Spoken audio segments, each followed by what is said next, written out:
I have the very distinct pleasure of getting to introduce Dr. Eugenie Scott. So for many of you, probably Dr. Scott doesn't really need an introduction, but I'm going to give one anyway, so you can listen to me for just a couple more minutes.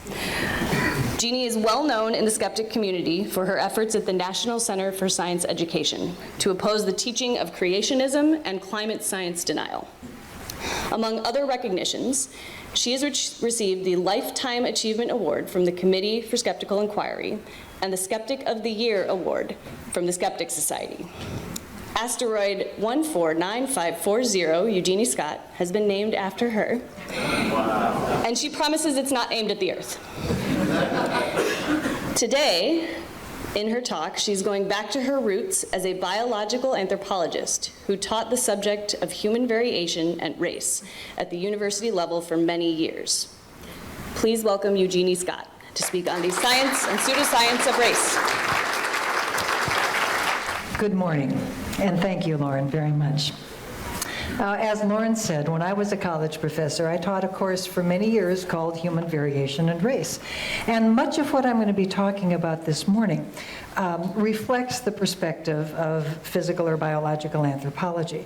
This is, after all, the discipline that deals more with the concept of human race than just about any other discipline.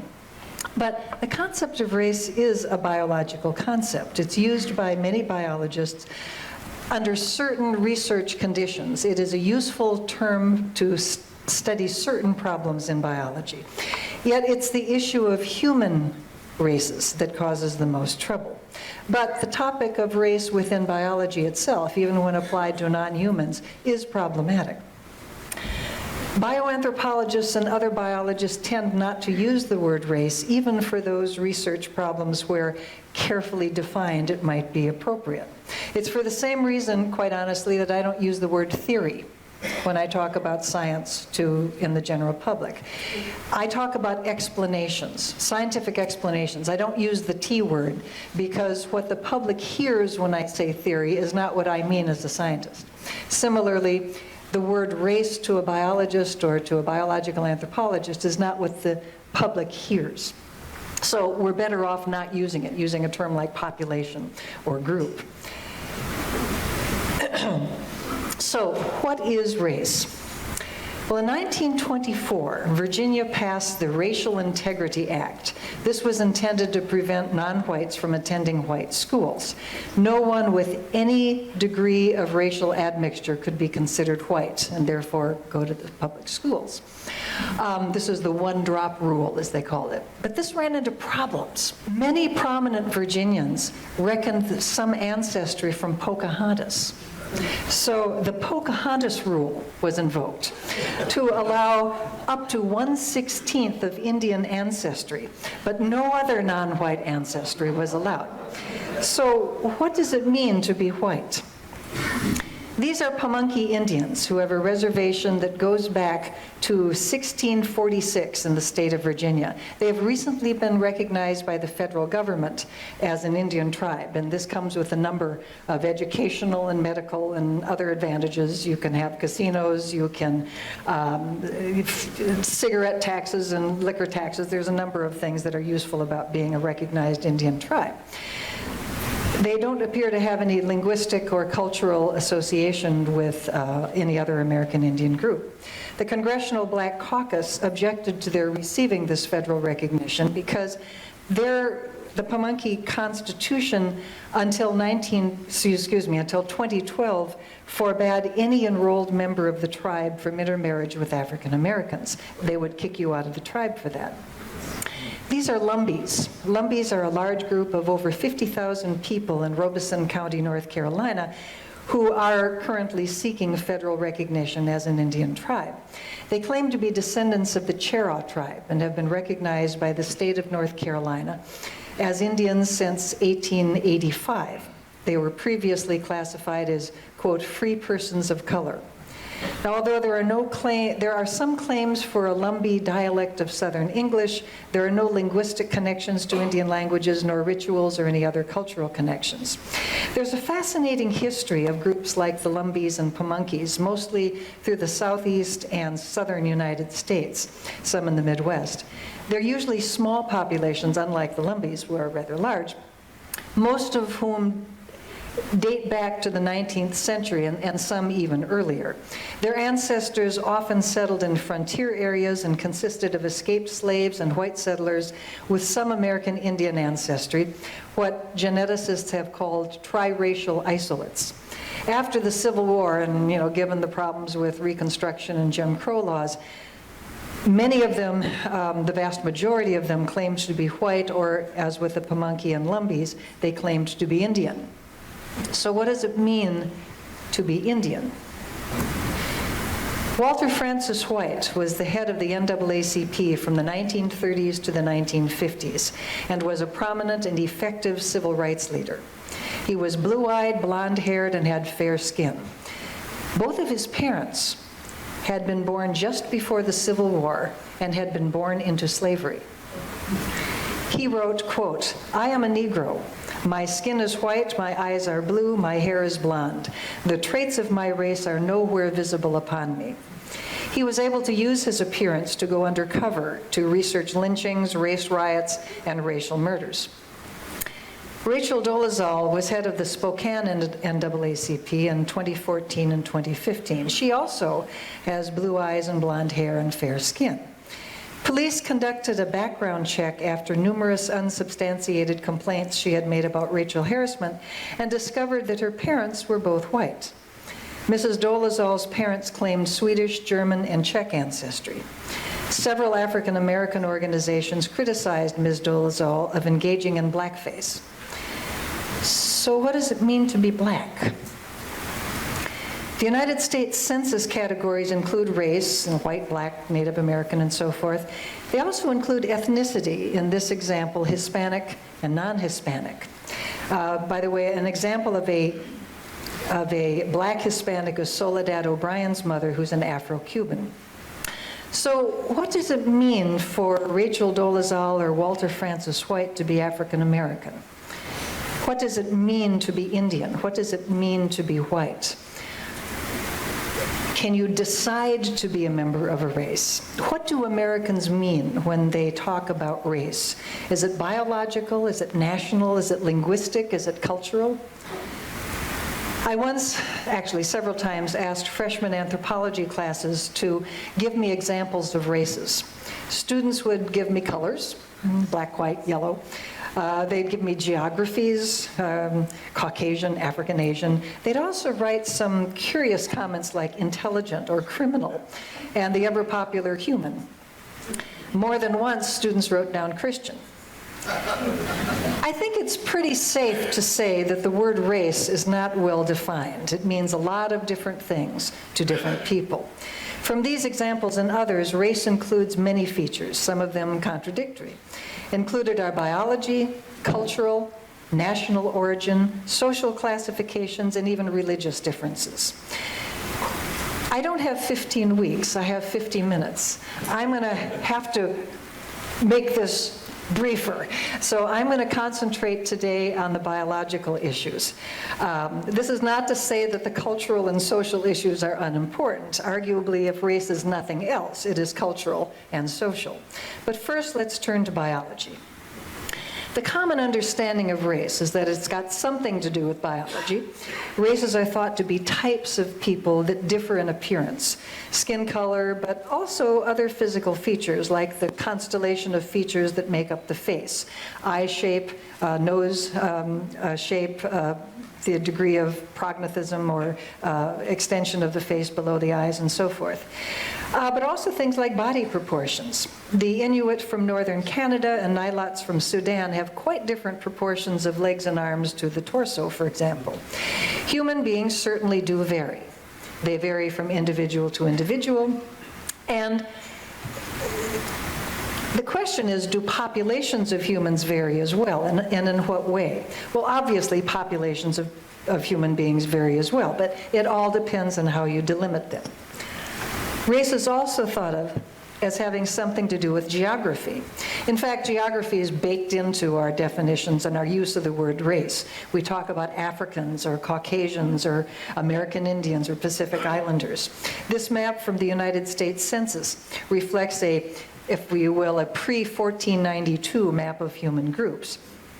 Now, obviously, there's been a lot of movement of people on the planet, especially since the 1500s and the age of European exploration. South America, for example, has a large influx of Europeans, even if it has a large Native American population. And of course, in South and Central America and the Caribbean, there's a very large proportion of the populations that are mixed American Indian, African, and European.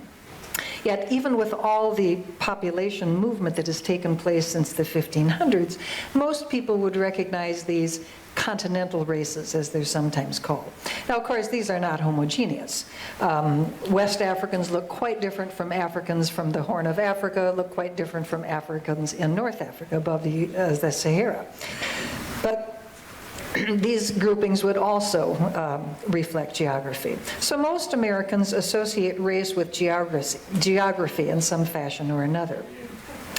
Also quite common is the view that races are discrete or bounded units, separate from other such units, at least at some previous time, maybe before 1500.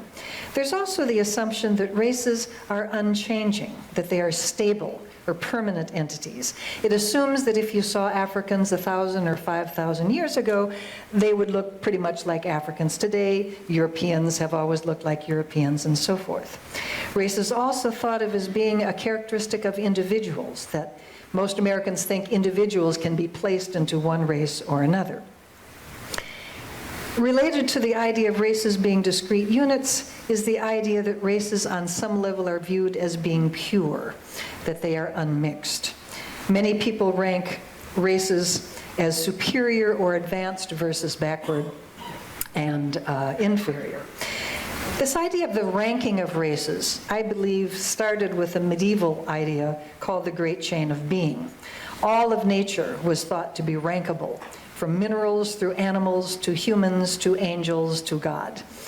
In the 1700s and 1800s, this view was refined, as it were, by ranking races within the human category. Of course, it mattered considerably who was doing the ranking. If Europeans were doing the ranking, isn't that such a great picture? I just love this. This is obviously somebody who's never seen an American Indian, but never mind. If Europeans were doing the rankings, of course Europeans were on top. And within Europeans, Germans put Germans on top, English put English on top, and so forth and so on. Of course, the Japanese and the Chinese thought that all the Westerners were barbarians who smelled bad, and they had their own rankings as well. Finally, there are strong beliefs that race is correlated with behaviors. Many people believe that racial groups have intelligence and temperament differences, and that these are biologically based. They look at differences between the averages or means of scores on IQ tests among whites, blacks, Hispanics, Asians, and conclude that these differences correlate with biological differences among these groups. So, to what degree do any of these American concepts about race are supported by science, and what degree are they contradicted by science? And after looking at the science, which is what I'm going to do next, what can we say about the concept of race in human beings? Well, if you're going to understand the biology of race, there are three categories of information you have to understand: heredity, evolution, and population structure. I'm going to inflict some science upon you. Let's start with heredity, because if race means anything, characteristics have to be passed down from generation to generation. Now, I'm assuming this is a well-educated group. You understand the basics of Mendelian inheritance. I don't have to go into any of this in great detail, but obviously Mendel did not know what a gene was, but he knew that something was passed down. And whatever it was, it stayed separate generation through generation. Heredity is particulate, does not blend. Mendel also knew that the hereditary units were paired, and that the pairs split or segregated into sperm and egg. Mendel also recognized that the hereditary units were independent of one another. The principle of independent assortment says that characteristics like the color of a pea flower or the shape of a pea flower are passed down independent of one another, which actually is not strictly true because of linked genes, but never mind. He didn't get everything right. When fertilization occurs, the hereditary units recombine and the offspring half from each parent. Each generation then, genes separate, they get mixed up, and they recombine to form new and unique organisms differ from their parents. So you get half your genes from your mother and half your genes from your father, but you have no control over which half. You only get half your genes, and there's no guarantee it's going to be the ones you want. It means that sometimes people who raise racehorses or dogs or plants are quite disappointed when the greatness of the parent is not visited on the offspring. The great racehorse Secretariat is an example of this. He was considered one of the greatest thoroughbreds that ever lived. What a magnificent athlete he was. Some of his records still stand after 40 years. As a sire, he didn't produce a lot of winners.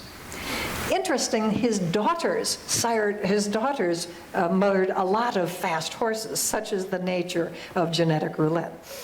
Stuff is passed down, but it gets mixed up pretty quickly due to the nature of heredity. I recall my father coming to visit shortly after my daughter was born. My mother-in-law was also visiting.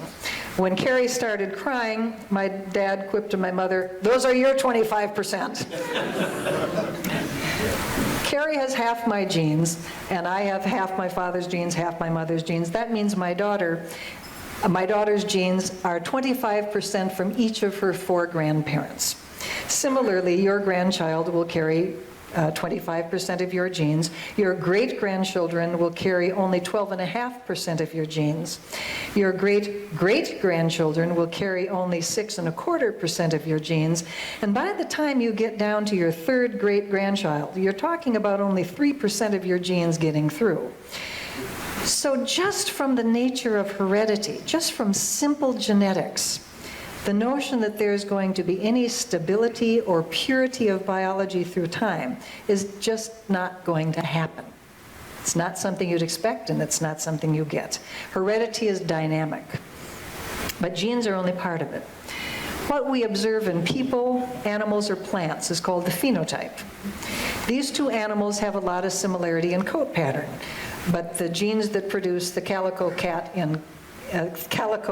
in cats, easy for you to say, and the blue merle coloring in dogs are very different. Well, yeah, you'd expect that because dogs are very different from cats, but it was such a great picture I had to show it anyway. I mean, they're really cute, you know. But it is possible to have the same phenotype and have different genotypes. The genotype being the actual genetic composition for the trait, the phenotype the observable result. Smooth peas can occur phenotypically with different genotypes. You all know this. So variation can be hidden in the genes and not emerge every generation or even maybe for several generations. Within the population's gene pool, variation can be carried for generations without expression. Now, traits associated with color and size are examples of more than one gene or allele affecting a trait, what's called polygenic inheritance. Coat color in golden retrievers shows intermediates between the homozygous extremes as a result of the interaction of 3 genes.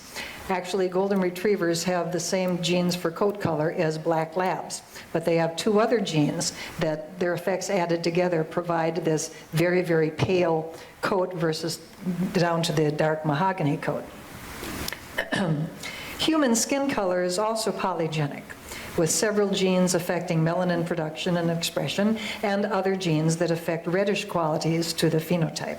A person's color depends on what combination of these genes is inherited and how much time they spend in the sun.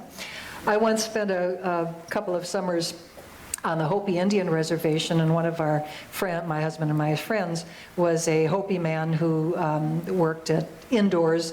He wore a suit coat and he wore long pants every day, and we were having dinner one night and he happened to cross his legs and his pant leg rose up on his calf and his skin color was very, very light. And I was just stunned, and then I realized, oh yeah, that part doesn't get tanned. So skin color is a result of environmental as well as genetic factors, but we're just talking about genes here. A person's color depends on what combination of these genes is inherited. Assuming 2 parents that are heterozygous, by normal genetic reduction divisions, they would produce sperm and eggs with varying amount of genes for melanin production. There won't be a quiz, don't worry. The result of recombination of these genes carried in sperm and eggs is shown in this fairly complicated chart. I think you can see that with additive genes like polygenic traits, you can get a lot of variation depending on the assortment of genes in the sperm and eggs. Two pale parents are by probability are going to have mostly pale children. Two very dark parents have a higher probability of having very dark children. But two parents who are intermediate in color, if you look at the middle of that chart, they're going to produce children, if you can see when the chart comes back, they're going to produce children that would have quite a wide range of color possibilities. Now, this chart is actually a simplification. There's more than 3 genes and 2 alleles each. But imagine how big this sort of grand Punnett square would be if they put all the genes in. So this is just a teaching aid. In 2005, Kylie and Remy Hodgson, fraternal twins, were born to mixed-race parents in Nottingham, England. The genes carried by the parents can combine in ways that produce a wide variety of phenotypes. The probability is low that a very light or very dark child would be produced, but not vanishingly so. We just notice it more when they're born at the same time. Here's the little girls at 7, they're still pretty cute. The daughters of Viviana and Dennis Eng in California similarly show the effects of genetic recombination that are not surprising from parents whose ancestry is Irish, African American, Hawaiian, and Chinese. Such intermarriage has gone on for quite a long time. Statistically, people tend to marry parents whose ancestry is, people tend to marry others who resemble them phenotypically. Some of the children of Sally Hemings and Thomas Jefferson took their genes into the white gene pool. Some of them took their genes into the black gene pool. So genes from Africa and genes from Europe don't stay put, which certainly challenges the idea of purity or fixity of races. There's one more point I want to make about phenotype. When we look at a trait like stature, it's clear that part of the variation we see is genetic, especially at the extremes of the range. If you're over 7 feet tall or you're less than 3 feet tall, clearly you have genes that differ from the average person. But outside of those extremes, genes interact with the environment to produce a phenotype. In Europe, the average stature of males has increased more than 4 inches over the last century. It's highly unlikely that there have been substantial changes in genes for stature in Europe in only 100 years. But we know there have been substantial changes in both nutrition and health. Those are environmental factors, especially for polygenic traits. Genes provide for a range of phenotypes, and environmental factors can have substantial contributions to the eventual phenotype. Now, in addition to knowing about heredity, you also need to know that living things share common ancestors and that adaptation occurs. We're going to talk a little bit about evolution. Here's the relationship between heredity, adaptation, and evolution. This is Evolution 101 on one slide, okay? Here's a population. Populations consist of individuals. Individuals are not identical. They vary in a variety of ways depending on what the species is. This was a population of rabbits, for example. Some of them might have longer ears than others. Some of them might have thicker coats than others. There could be biochemical differences that allow some of these rabbits to withstand viruses or bacteria better than other rabbits. So there's going to be variation within this population of rabbits, which will apparently return at some point. Now, the variation within that population is produced every generation by a variety of genetic factors, some of which we've talked about very briefly, your basic Mendelian kinds of recombination, mutation, et cetera. Excuse me. And that's a good thing, because all populations need variation to be able to handle the challenges of an environment. All populations live in an environment or more than one. And there are stresses, there are challenges posed by environments.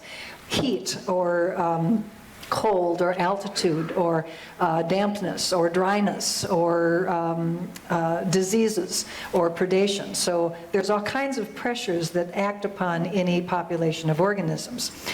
So what happens every generation is the variation within the population responds to these environmental pressures through evolutionary processes like natural selection. So what happens when every generation, genetic variation emerges in a population, and every generation, a population has to adjust to environmental factors? What happens? Change. Carry on this change, generation after generation, run this through time, and you get evolution. Evolution is the natural result of heredity and adaptation. Let's talk about population structure. At the bottom of the population hierarchy is the individual. So with apology, and I'm not going to talk about individuals. For our purposes, they're really not very important. Sorry, Sheldon and other psychologists, but we'll have to cope with this. Next comes the local interbreeding population, what biologists call a deme. These are groups of individuals who have a high probability of choosing their mates from other members of the population. Now, demes tend to be geographically circumscribed. A field mouse is much more likely to choose a mate from a field mouse within 100 yards than from a field mouse that lives a mile away. Field mice, by the way, have very small ranges. Animals with very large ranges, like wolves or mountain lions, their deme can extend over literally thousands of acres.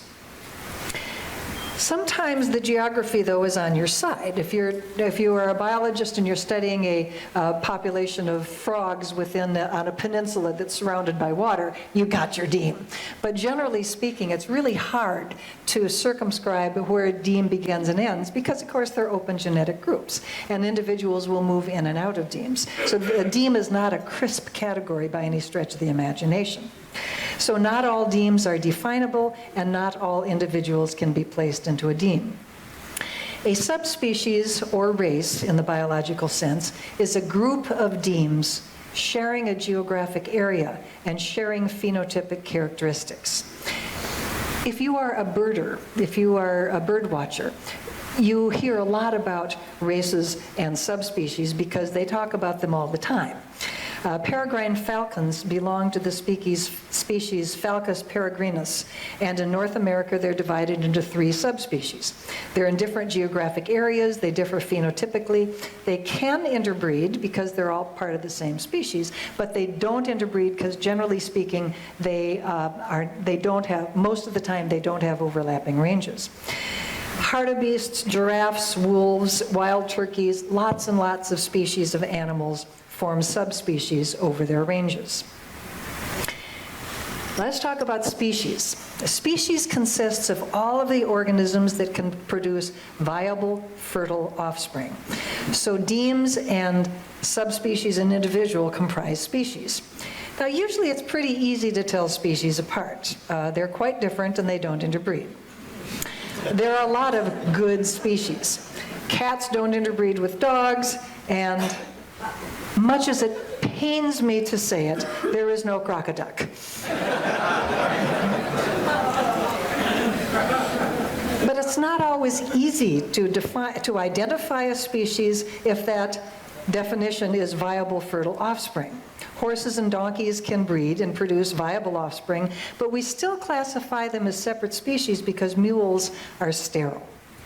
Actually, the equids, the horse family, can swap genes around to a surprising amount. It's also possible to cross zebras and horses and zebras and donkeys. Now, the reason why horses and donkeys and zebras can interbreed is that evolution happened, which brings us to the issue of speciation. How do you get new species? Speciation is the separation of populations into groups that don't reproduce with one another. So species A may change through time. Let's call it A prime or A prime prime. The usual reasons, pardon me, got lost here. But it's also possible for lineage to split. The usual reasons for such splitting are geographic. The population gets isolated by changing geography. A river or stream changes position, and that cuts them off from other members of their population, or a mountain chain can go up, or the Sahara can become dry. I mean, there's all sorts of reasons why geography can split populations. If population A prime gets separated from the rest of the species, if it's not exchanging genes, it can diverge. If isolating mechanisms arise, it won't be possible to exchange genes with the rest of the parent species. Now, isolating mechanisms are really the key to understanding speciation. Isolating mechanisms can be a variety of things. They can be chromosomal. It could be that the chromosomes don't line up properly. Interestingly enough, it's not so much the number of chromosomes, but what's on them. It could be a behavioral isolating mechanism. It could be that the birds don't respond to the other population's mating calls. It could be an ecological isolating mechanism. It could be that they breed at different times of the year, so they're not exchanging genes. So there's a lot of reasons why isolated groups like this could diverge in ways that would make it impossible for them to exchange genes back with the former population. And over time, you might end up with new species. This is why horses, zebras, and donkeys can produce viable, if not fertile, offspring. Horses, donkeys, and zebras, before domestication, of the first two of them anyway, occupied different geographies. All of them are grazers, but zebras and horses favored plains environments and donkeys foothills. Zebras evolved in Africa, horses in North America, and donkeys in the Southwest Asian foothills. These species are able to interbreed because evolution was incomplete. The process of speciation was interrupted by domestication. Here's another example. Lions and tigers occupy similar ecological niches. They are cats who focus on stalking large prey, but they evolved in different geographies. Lions in Africa, tigers in Asia. Remember all those Tarzan movies with the tigers? No. You can either be Tarzan of the apes in Africa or Tarzan of the tigers in Asia, because there aren't any tigers in Africa, okay? Lions and tigers probably evolved from a common ancestor that originally inhabited available territory across a wide range, somewhere in a wide range of Africa and Asia. Climate changes, continental movements reduced the ability of African and Asian populations to exchange genes, and the populations began to diverge. Today, we consider African lions and Asian tigers to be separate species because they don't exchange genes in the wild. But in captivity, they can. A liger is the offspring of a lion male and a tiger female. A tigon is the offspring of a male tiger and a female lion, and you gotta be totally nuts to do this. Fertility is decreased with these hybrid cats, but some of them have apparently been able to backcross to one of the parents. Again, incomplete speciation. Evolution was interrupted. No pun intended. We belong to the species Homo sapiens sapiens, and our closest relative is Homo sapiens neanderthalensis. The third name is a subspecific name. These two species had largely independent evolutionary histories after diverging from a common ancestor about 500,000 years ago. The lineage leading to modern humans evolved in Europe, evolved in Africa. The lineage leading to Neanderthals evolved in Europe. They were geographically separated, and they began to diverge genetically. About 50,000 years ago, these populations came back together again, and they did start to interbreed, and they did manage to exchange genes. Not very many, apparently. Neanderthals and Homo sapiens sapiens had apparently diverged sufficiently so that there was not a great deal of interchange among them, at least as judged by the amount of genetic variation from Neanderthals and modern humans, which I think is kind of cool. I'm actually rather disappointed in not being more Neanderthal, but you know, you do what you can. Evolution was interrupted. Speciation was incomplete, but almost so. Okay, so what's the takeaway here? Species cannot interbreed, okay? But anything within a species can.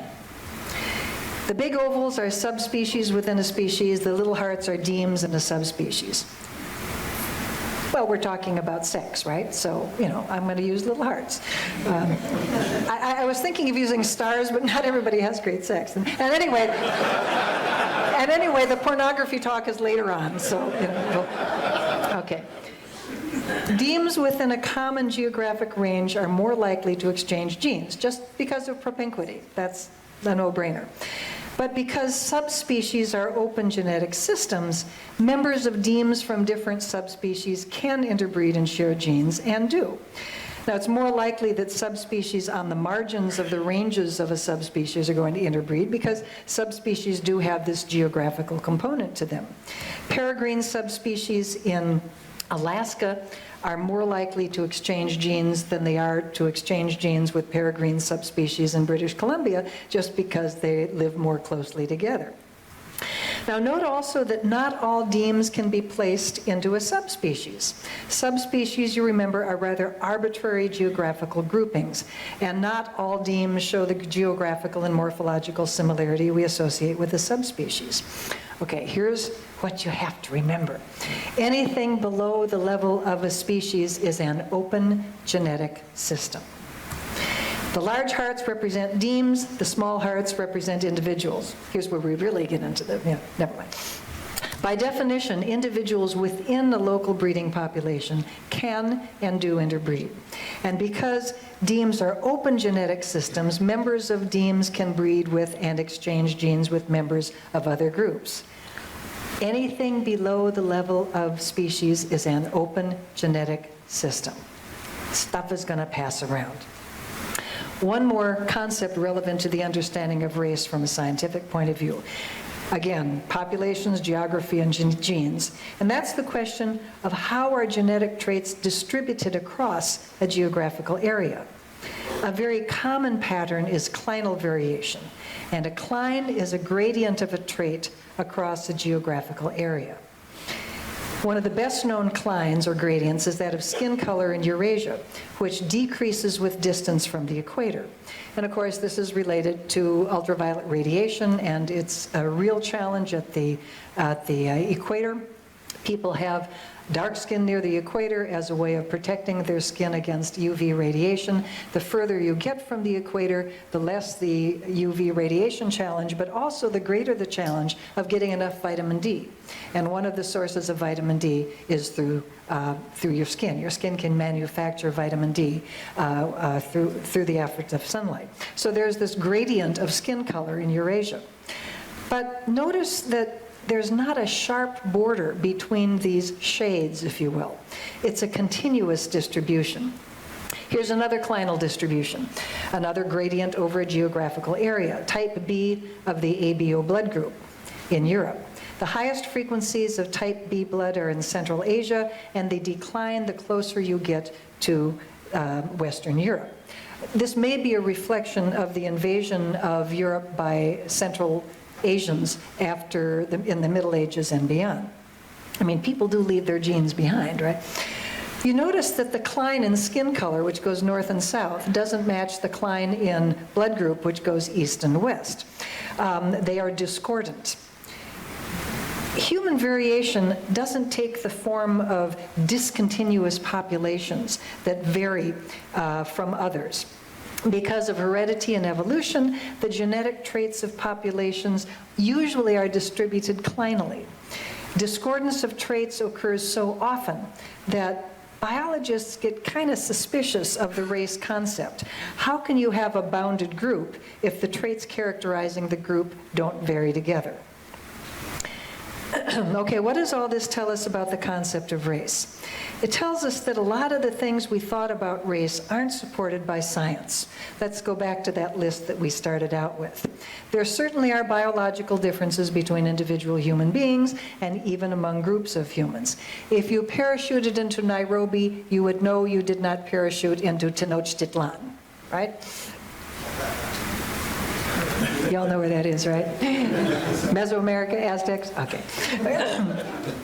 You probably wouldn't have parachuted into either of these places in 1492, but never mind.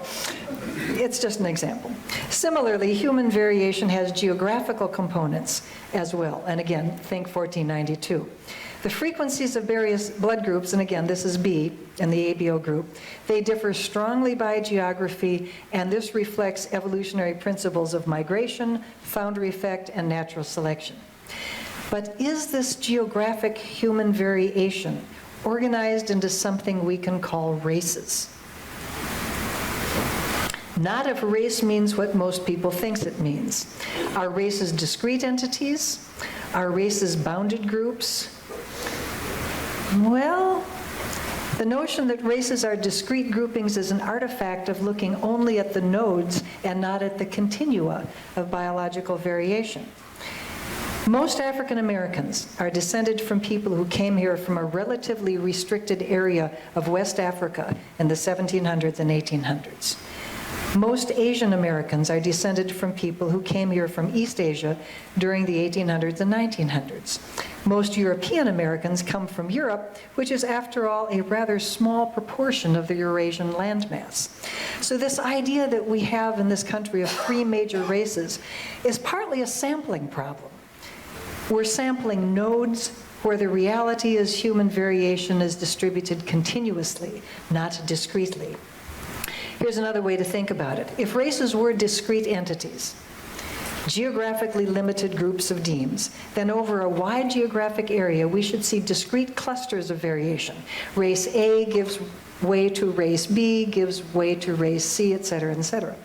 But actually, if you looked at the distribution of traits, most of them are continuous, and we've seen the skin color and body proportion, facial features like eye and nose shape, and so forth and so on. If the numbers in this list that I just made up were difference frequencies of genes in populations, sampling populations side by side would reveal a continuum or cline, not discrete races. This is because demes are open genetic systems. You're all going to go home and get that tattooed, right? On open genetic systems. This is something that you will take away from this talk. And because genes flow from individual to individual, from deme to deme, within a species, there are no discrete races. So no, races are not discrete. Are races stable or permanent? Well, not if they're biological. Both the nature of heredity and the fact of evolution mitigate against any group of populations remaining unchanged over time. Natural selection, mutation, migration, and drift, the 4 horsemen of evolution, if you will, they tell you that genes are going to change within a species, and that mitigates against any permanency of subspecific groups. Race is also thought of as being a characteristic of individuals. Most Americans think individuals can be put into one race or another. Yet we've seen that if race is biological, it can't be individual. Races are aggregates of demes. Demes are aggregates of people. Race is an aggregate, a statistical concept. Some individuals may be typical, if you will, of the nodes of a geographic group, but few are going to exhibit all of the traits considered typical because of this discordance of characteristics that are characteristic of populations. So even in biology, even outside of human consideration, biologists are finding that the concept of race isn't very useful. Similarly, races cannot be pure. Subspecific entities like demes or races are open genetic systems. Why didn't I think of that earlier? Genes make their way from deme to deme and across the range of a species, making the thought of purity an illusion. This ad from an alt-right website reflects the views that Europeans, or whites, are a pure race and need to expand their numbers and avoid mixing with other races. Well, I hate to tell them, but that horse has already left the stable. Races never were pure, and they never will be. If you want to look at admixture, there's a really neat website that I discovered while writing this talk, paintmychromosomes.com. It's really fun. You can look at the results of population movements over the planet in just the last couple thousand years, as inferred from current genetic variation in sampled populations across the country, across the planet. Admixture's been going on around the planet for a lot longer than just the last couple thousands of years. Homo sapiens is a very mobile species. Now, the idea that races can be ranked, that some are superior or more advanced than others, is long-standing and still holds sway among many citizens. What we know from evolution is that Homo sapiens, modern people like us, is a relatively recent species on this planet. Homo sapiens evolved from African populations only about 200,000 years ago. Round numbers. If you really believe the new Jebel Irhoud dates of 300,000, then you'd push it back, but we're going to argue about that. All modern geographical groups are descended from modern humans that moved out of Africa about 50 to 80,000 years ago. Genetic analysis shows that Africans are the most genetically varied, and all non-Africans descended from only a subset of African populations. They're much less variable. But what is especially significant about the genetics of humans is how remarkably similar we are to one another, how little genetic variation there is among the geographical groups. Furthermore, comparing humans to chimps and gorillas show that all humans, whether African or non-African, are much more similar to one another than our subspecies of chimps. These are mitochondrial DNA data collected from a large number of humans, 4 subspecies of chimpanzees, and the bonobo. The way you read this is the shorter the lines, the closer the genetic distance. Groups of modern humans have very short lines separating them, and chimpanzees have much longer lines. In fact, there's more variation within one subspecies of chimp than there is in the whole human species. What genetics and evolution tell us then is that human races are very recent and have not had much time to diverge. In fact, there's pretty good evidence that our species went through what is called a genetic bottleneck, that at one time the number of human beings on this planet shrunk down quickly over a period of a few thousand years to a very small number, maybe only 10 or 20,000 people, which is not much, which means that all of us, regardless of where our ancestors came from, all of us are descended from a relatively small number founder population that then expanded to cover the earth, as they say in the paint ads.